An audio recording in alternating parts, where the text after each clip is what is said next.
अगर तुम कमजोर हो और तुम्हारे साथ अन्याय होता है, तुम्हारे साथ लूटपाट हो जाता है, तुम्हारे साथ कोई रेप कर देता है और अगर तुम वहां पर कुछ नहीं कर पा रहे हो तो तुम बोलोगे कि भैया कर्मा जरूर लौट कर आएगा, भगवान देख रहा है ना, तो भगवान इनको सजा जरूर देगा। क्यों? फिर एक एग्जाम्पल, अब मान लो कि आप 10,000 की 10 गड्डी यानी 1 लाख रुपए लेकर रास्ते में आप चल रहे हो, ठीक है। अब एक चोर आया और उन पैसों में से 10,000 की एक गड्डी वो निकाल कर लेकर चले गया। अब अगर तुम उस चोर को पकड़ लिए तो भैया वो पैसा तुम्हारा, लेकिन अगर तुम कमजोर पड़ गए, तुम्हारे हाथ से निकल गया, तुम नहीं पकड़ पाए, तब तुम रोने लगोगे, तब बोलोगे कि अरे मेरे मेहनत का पैसा। अब तुम अपने आप को संतुष्टि दिलाने के लिए ये बोलोगे कि भैया कर्मा जरूर लौट कर आएगा, वो भी कहीं ना कहीं जरूर भरेगा, मेरा नुकसान किया है ना वो है, तो उसका भी जरूर नुकसान होगा। लेकिन अगर वही 10,000 रुपए गवर्नमेंट ले ले टैक्स के रूप में, तब तुम क्या करोगे? तब तुम नहीं रोओगे, तब तुम्हें ये एहसास नहीं होगा कि वो तुम्हारे मेहनत की कमाई है। क्यों?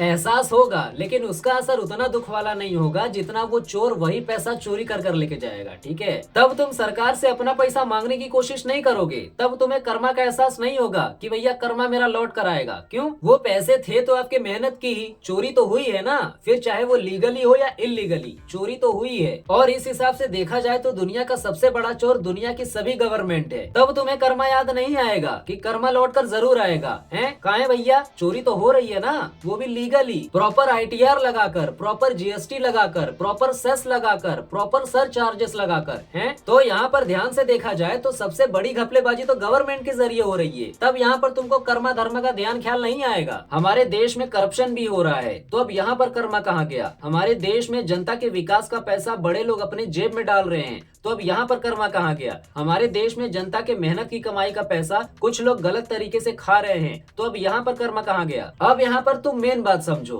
कि करप्शन गलत नहीं है। मेरे हिसाब से करप्शन गलत तब तक है जब तक उस सिस्टम से मेरा फायदा ना हो रहा हो, ठीक है। अगर मुझे भी उस करप्ट सिस्टम से 10 रुपए का फायदा हो रहा है तो मैं उसके खिलाफ नहीं जाऊंगा, मैं भी उसको सपोर्ट करूंगा, फॉर एग्जाम्पल। और यहाँ पर सिर्फ 10 रुपए का फायदा नहीं होता, करप्शन सिस्टम में 10 रुपए से लेकर सैकड़ों तक, सैकड़ों से लेके हजारों तक, हजारों से लेके लाखों तक, लाखों से लेके करोड़ों तक का सफर होता है, ठीक है, यानी फायदा होता है। ये करप्शन सिस्टम इतना लंबा फैला हुआ है कि भैया एक बार को तो ईमानदार आदमी का भी ईमानदारी का ईमान डगमगा जाए इसकी चकाचौंधनी देखकर। यानी जो चीज समाज में हो रही है उस चीज का जनता को सिर्फ एहसास दिलाना होता है कि वो सही है या फिर गलत, फिर चाहे सही को गलत साबित करना हो या फिर गलत को सही साबित करना हो। किस नजरिए से किसी भी चीज को देखना या फिर दिखाना होता है, इसी नजरिए को कंट्रोल करना होता है, इसी नजरिए को एहसास दिलाना होता है। अगर तुम इस नजरिए को एहसास दिला देते हो तो भैया जनता सिर्फ तुम्हारी सुनेगी, जनता सिर्फ तुम्हारी करेगी।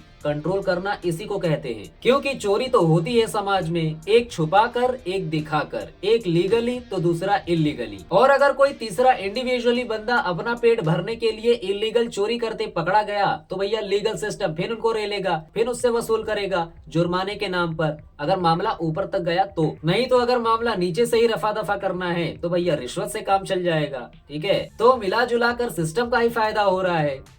तो भैया सिस्टम बनाओ ऐसा कि पैसे की बौछार हर तरफ से हो। एक और एग्जांपल लेते हैं, ठीक है। अब अगर कोर्ट में एक केस चलता है तो भैया उस केस में दो पार्टियां होती हैं और एक जज होता है। अब उन दोनों पार्टियों में से जो भी प्रॉपर तरीके से जज को टचअप दे देगा तो भैया उसके साइड से वो जज अपना फैसला सुनाएगा, ठीक है। फिर उन दोनों पार्टियों में से कोई एक पार्टी जीत जाएगी। अब हालांकि हर एक केस में दो वकील दो पार्टियों की तरफ से लड़ते हैं, एक वकील सही पार्टी की तरफ से तो दूसरा वकील गलत पार्टी की तरफ से, यानी जिसने जुर्म किया है, ठीक है। तो इस हिसाब से देखा जाए तो दोनों पार्टियां अपने पिछवाड़े का पूरा जोर लगाती है। तो इन दोनों पार्टियों में से कोई भी केस को जीत सकता है, सही वाला भी और गलत वाला भी, जो वकील जज को प्रॉपर तरीके से सबूत के साथ हिसाब से कन्विंस कर ले। अब यहाँ पर अगर गलत पार्टी का वकील और गलत पार्टी ये दोनों केस जीत जाते हैं और सही पार्टी सही वकील अगर केस हार जाते हैं, सही तरीके से केस को नहीं संभाल पाते, तो भैया अब यहाँ पर कर्मा कहाँ गया? गलत पार्टी होते हुए भी बड़ा वकील करने पर वो केस जीत जाते हैं, तो भैया अब यहाँ पर कर्मा कहाँ गया? अब तो सही इंसान को इंसाफ भी नहीं मिला, तो वो क्या करेंगे? ऐसे बहुत से फर्जी केस पड़े हैं, जाके देख लेना, जिसमें जवानी में बंदा अंदर जाता है और बुढ़े होने के बाद बाहर आता है, ठीक है। और जब कोर्ट को ये एहसास होता है कि भैया इनसे तो बहुत बड़ी गलती हो गई, तब ये कंपनसेशन के नाम पे कुछ पैसे देकर उस बंदे को लौटा देते हैं। अरे यार लेकिन उस बंदे की पूरी जिंदगी तो ले ली ना तुमने, उसका क्या? अब यहाँ पर कर्मा कहाँ गया? जिस जज ने उस बंदे को सजा सुनाई थी, अब उस जज को कौन सजा देगा? अब हालांकि उन्होंने ये अनजाने में किया, जो वकील गलत पार्टी की तरफ से फर्जी केस बनाकर फर्जी सबूत पेश किया होगा, उसी के बेसिस पर डिसीजन लिया होगा, लेकिन गलती तो हुई है ना, तो कर्मा किसको सजा देगा? गलत पार्टी को, या फिर गलत पार्टी को सपोर्ट करने वाले वकील को, या फिर जज को, या फिर इन तीनों को ही? कर्मा कब अपना बदला लेगा और किस हिसाब से अपना काम करेगा? तो भैया कोर्ट भी सबूत के ऊपर चलता है, सही और गलत पर नहीं। अगर सस्ता वकील सही पार्टी की तरफ से है और महंगा वकील गलत पार्टी की तरफ से है, तो ज्यादातर चांसेस है कि गलत पार्टी जीत जाएगी, क्योंकि महंगा वकील एक्सपीरियंस बंदा होता है, वो बातों को आसानी से घुमा सकता है, इसमें वो एक्सपर्ट होता है। अगर सामने वाले पार्टी के पास ठोस सबूत ना हुए तो ठीक है, तो यहाँ पर यही गेम चलता है। अब अगर तुम्हारे साथ कुछ गलत हो रहा है और गलत करने वाला किसी बड़े घर का इंसानी प्राणी है, ठीक है, बड़ा कोई अधिकारी है, कनेक्शन वाला है, पॉलिटिकल पावर बहुत है, पैसा बहुत है, फिर चाहे वो आपके साथ कितना ही घिनौना काम क्यों ना किया हो, ज्यादातर चांसेस है कि वो बच जाएगा, क्योंकि उनकी पहुंच ऊपर तक है। ये इंडिया की रियलिटी है, ठीक है। ऐसे बहुत से केस पड़े हैं, जाके देख लेना। बिल्डर का लड़का बच गया, बिजनेसमैन का लड़का बच गया, ठीक है। तो यहाँ पर देखा जाए तो गरीबों को दबा दिया जाता है, इनके मामले को आगे बढ़ने ही नहीं दिया जाता। तो देखा जाए तो यहाँ पर इनको सजा नहीं हुई, ठीक है। अब जब भैया इनको इस काम के लिए सजा नहीं हुई, तो इनको सजा देगा कौन? अब इस जगह पर जो कमजोर लोग होते हैं, जो कि इन बड़े लोगों के जरिए दबा दिए जाते हैं, धमकियां दिए जाते हैं, गरिया दिए जाते हैं, अब ये क्या करेंगे? अब ये कमजोर पड़ने पर बीच में भगवान को ला देते हैं, बीच में कर्मा को ला देते हैं कि अब इनको भगवान संभालेगा, भगवान सजा देगा। लेकिन क्या एक्चुअल में भगवान इनको सजा देगा? और अगर देगा तो कब देगा, ये हमें नहीं पता। अब इन चीजों के बारे में अगर कोई भी इंसान बात करता है तो भैया इस मामले में भरोसा 1% भी नहीं करना। क्यों? क्योंकि भैया ना तो हमें आर का पता है और ना ही हमें पार का पता है। इंसान अगर इस मामले में चर्चा करते हैं तो वो 100% मनगढ़ंत बातें होती हैं, ठीक है। क्यों? क्योंकि भैया भगवान आकर वहाँ पर ये नहीं बोलते कि मैं इसको सजा दूंगा, कब दूंगा। ये इंसान खुद डिसाइड करता है जब वो अपने आप को कमजोर महसूस करता है, ठीक है। अगर कमजोर इंसान अपने आप को न्याय नहीं दिलवा पाता तो वो अपने हाथ खड़े कर लेता है, हाथ जोड़ने लगता है, रोने लगता है। हमें नहीं पता कि ये कर्मा कितना सच है और कितना नहीं। इस मामले में भगवान हमारी मदद करता भी है या फिर नहीं, और अगर करता भी है तो कितना करता है और कब करता है, हमें इस बारे में कुछ नहीं पता। अब कुछ लोग बोलेंगे कि अगले जन्म में,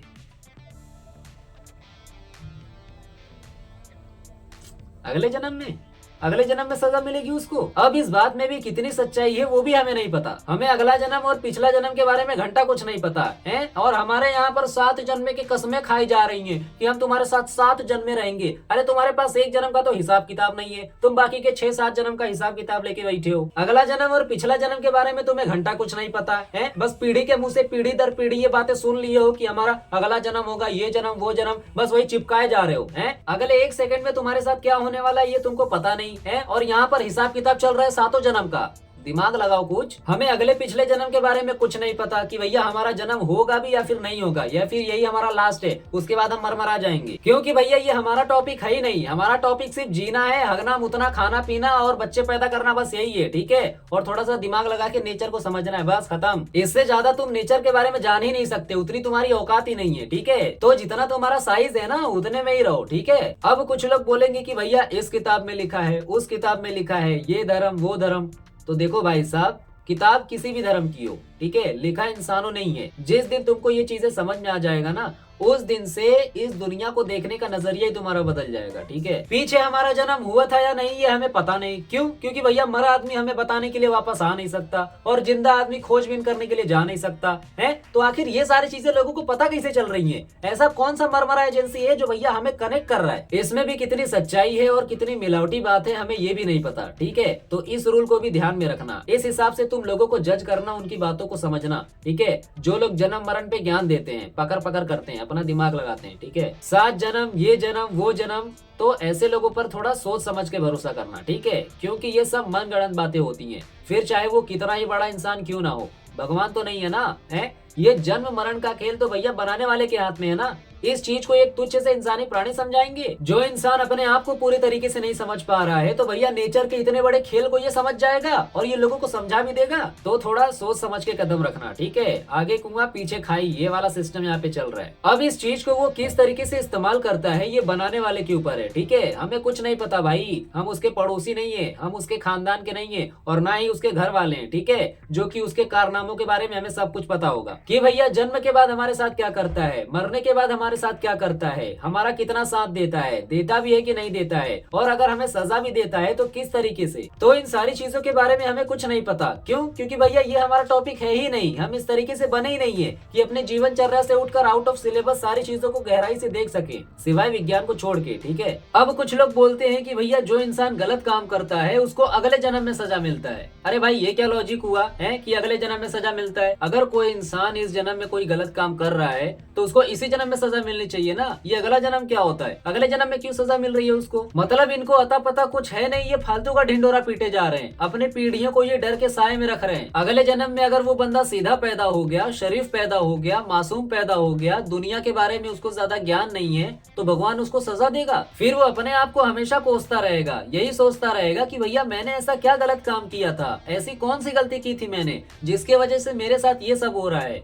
तो भैया इसका लॉजिक कहाँ बैठ रहा है? जब आपको अपने पिछले जन्म की गलतियां खुद को याद नहीं है तो भैया सजा आपको इस जन्म में क्यों मिल रही है? अगर तुम इस जन्म में कोई गलत काम कर रहे हो तो भैया भगवान को तुम्हें इसी जन्म में सजा देनी चाहिए। क्यों? ताकि तुमको पता चले, तुम्हें समझ में आए कि भैया हाँ मैंने गलत काम किया है और इसकी सजा मुझे मिल रही है, जिसके वजह से तुम्हें इसी जन्म में तुम्हारी गलतियां भी दिखेंगी और इसकी सजा भी मिलेगी और इस चीज का तुम्हें एहसास भी होगा। तो जो करना है वो इसी जन्म में करना चाहिए, अगला जन्म क्यों? इसका क्या लॉजिक है? अब ये जो बातें मैं बोल रहा हूँ ये सच भी हो सकता है और सच नहीं भी हो सकता है, या फिर तीसरा कोई और अनजान कारण हो सकता है जिसके बारे में हमें पता तक नहीं है, जिसको हम जानते तक नहीं है, हमें ये भी नहीं पता। तो भैया एक लॉजिक के हिसाब से देखा जाए तो ये सब फालतू है। तो ये कर्मा वाली चीजें एक तरीके से कमजोरी की निशानी है, जहाँ तक मुझे लगता है, ठीक है? जो कि ये इंसानों ने ही बनाई है अपनी कमजोरी सिचुएशन से बाहर निकलने के लिए। अब यहाँ पर तुम एक और बात को समझ लो, अगर कोई बंदा नेचर या फिर अपने औकात की बाहर की चीजों को एक्सट्रीम लेवल पर सोच रहा है, समझ रहा है या फिर उसके बारे में बात कर रहा है, तो इसका मतलब ये नहीं कि उसकी हर एक बात सच होगी। वो बंदा अगर किसी भी चीज के बारे में बोल रहा है तो वो उसकी अपनी बनाई हुई बात है, वो अपने तरीके से उस नेचर को देख रहा है,